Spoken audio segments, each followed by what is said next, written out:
So we've recently gotten a brand new cut down and colorized version of the 1960s Doctor Who serial, The War Games. So in order to better compare the original 10 part over 4 hour long epic with its slimmer hour and a half self, I watched the original a few weeks ago for the very first time. Yes, I had never seen it. So with no preconceptions based on nostalgia, I can hopefully compare the two more fairly in this review. We'll talk length, filler, pacing, character arcs, CGI and that regeneration scene and its implications for the Season 6B, and also a bit of music with big implications. What worked and what didn't in this new version. Welcome to Culture Filter, I am Phil. Let's look at The War Games.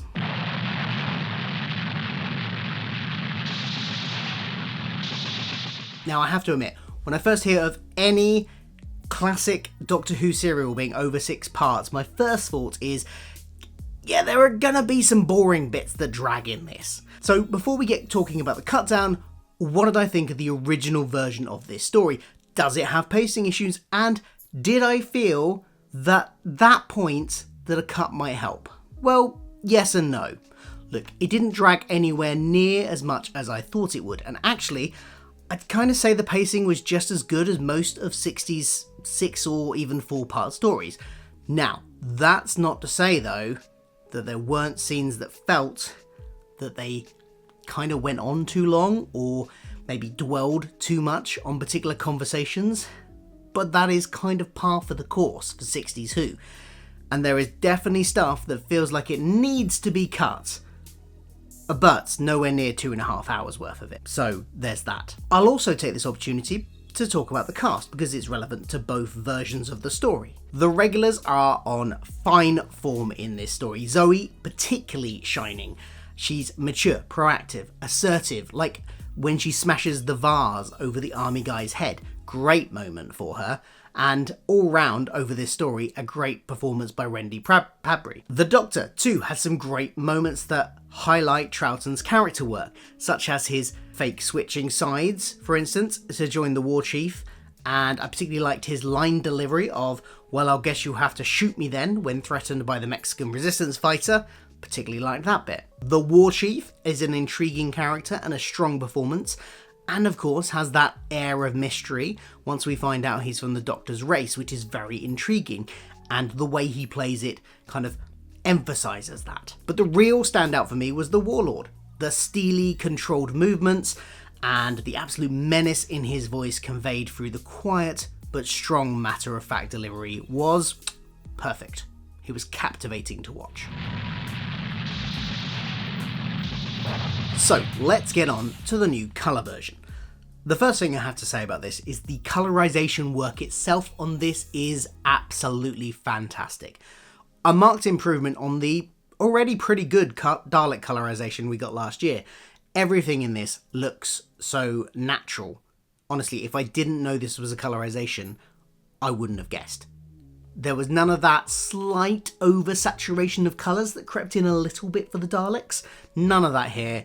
It all looked seamless. There were several completely new effect shots in this that I have more mixed feelings of. Some CGI, some model work. Like, at the very top, we get the old BBC Colour TV logo morphing into a CGI shot of a planet in space, which is a lovely transition, worked really well.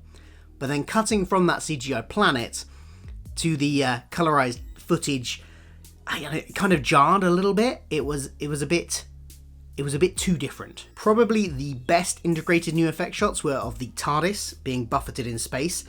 That didn't stand out so much against the footage either side of the shot, so that was less jarring. I didn't realise this while watching, but the exterior establishing shots of the base, that was actually model work, as shown here by Rich Tipple, who worked on the colorization. And it's nice that it wasn't all CGI, that they were using some of these classic techniques as well. Obviously, was probably enhanced by CGI, but I like the fact that they are using model work here. And then there's Gallifrey.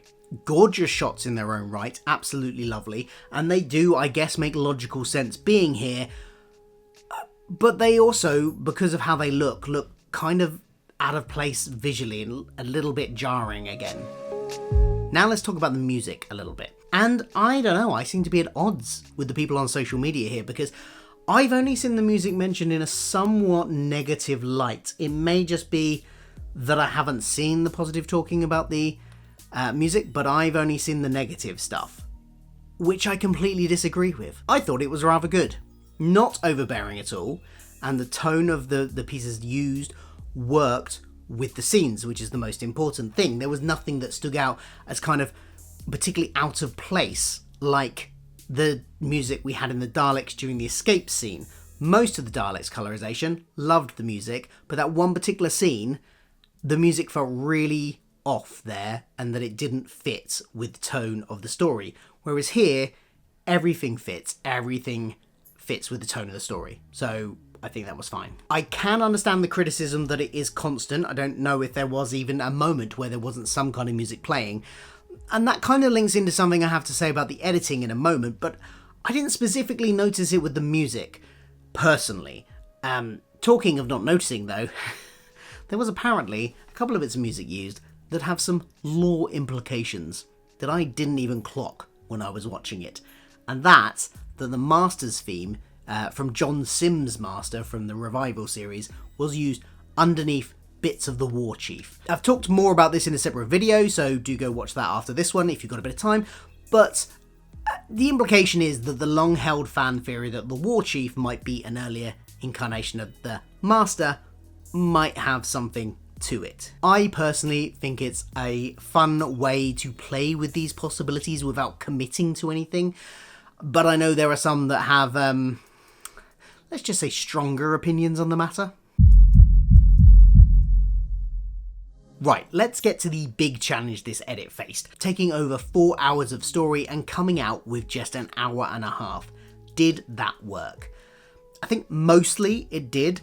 The core of the story was maintained. We did lose some nice moments, of course, that's inevitable, but for the most part, with a few exceptions that I'll talk about in a moment, it works as a cut down. There are moments the new editing works really well, like where they intercut with previous separate but longer scenes and they cut them together. The best example of this that I can think of is where Jamie is fighting some kind of cavalryman, I think, if I'm remembering that correctly, and that's being intercut with the Doctor in the base giving some quite long exposition. Breaking those two scenes up and interspersing them, sometimes with the Doctor's exposition continuing under the footage of Jamie, works really well, and I think that was a good choice to make. Kept the pace up and made scenes that may have dragged before, not drag as much now. But there are some downsides to the cuts too. Plot points and characters do sometimes seem to appear from thin air because their build-up has been completely cut. I'd say the biggest casualty of this is the rivalry between the War Chief and the Security Chief.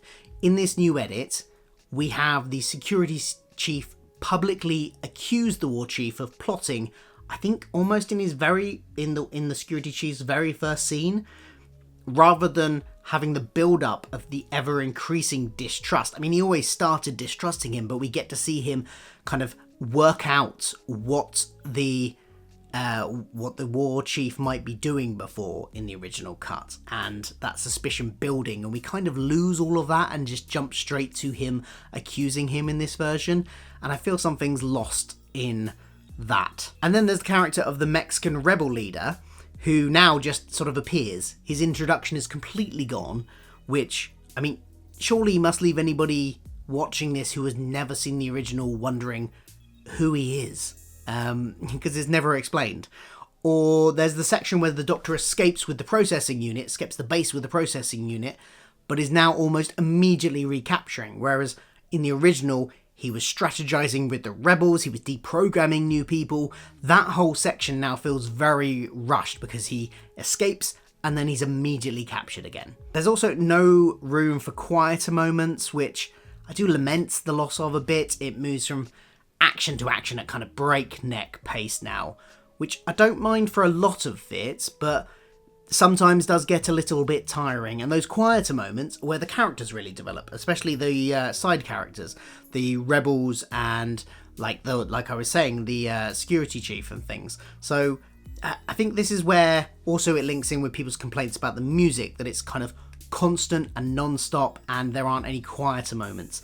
Like I say, I didn't personally note that about the music, but I get that that ties in here. I do understand the predicament that the team were under. The action is often where the vital stuff to the plot happens, so that kind of has to be left in, meaning that if you've been given a time that you need to edit this to, they have no choice but to cut those quieter moments, because the story, the important story beats are in the action.